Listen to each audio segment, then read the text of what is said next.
Bismillah, Assalamualaikum. Selamat datang ke UP Barakah Channel. Kali ni, Ana nak kongsikan satu kisah benar yang berlaku di pusat kecerdasan. Pemilik premis ini memaklumkan ramai pelanggan mengalami kerasukan setiap kali hadir bersenang di tempatnya.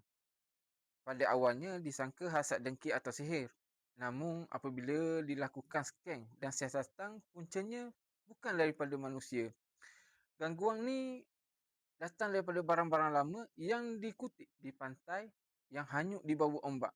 Lalu dibawa masuk dan simpan di dalam premis. Tanpa disedari ada yang menumpang.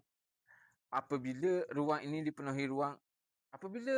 dipenuhi orang, aura bercampur. Makhluk tersebut mula mengganggu hingga menyebabkan pelanggan hilang kawalan.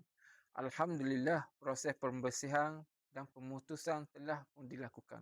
Dengan bacaan ayat-ayat Quran setelah membersihkan barang-barang tersebut mengikut kaedah yang dibenarkan syarak.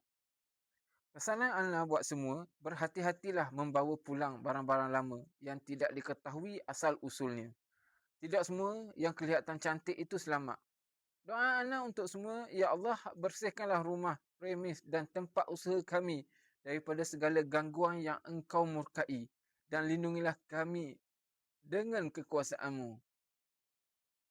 Jika video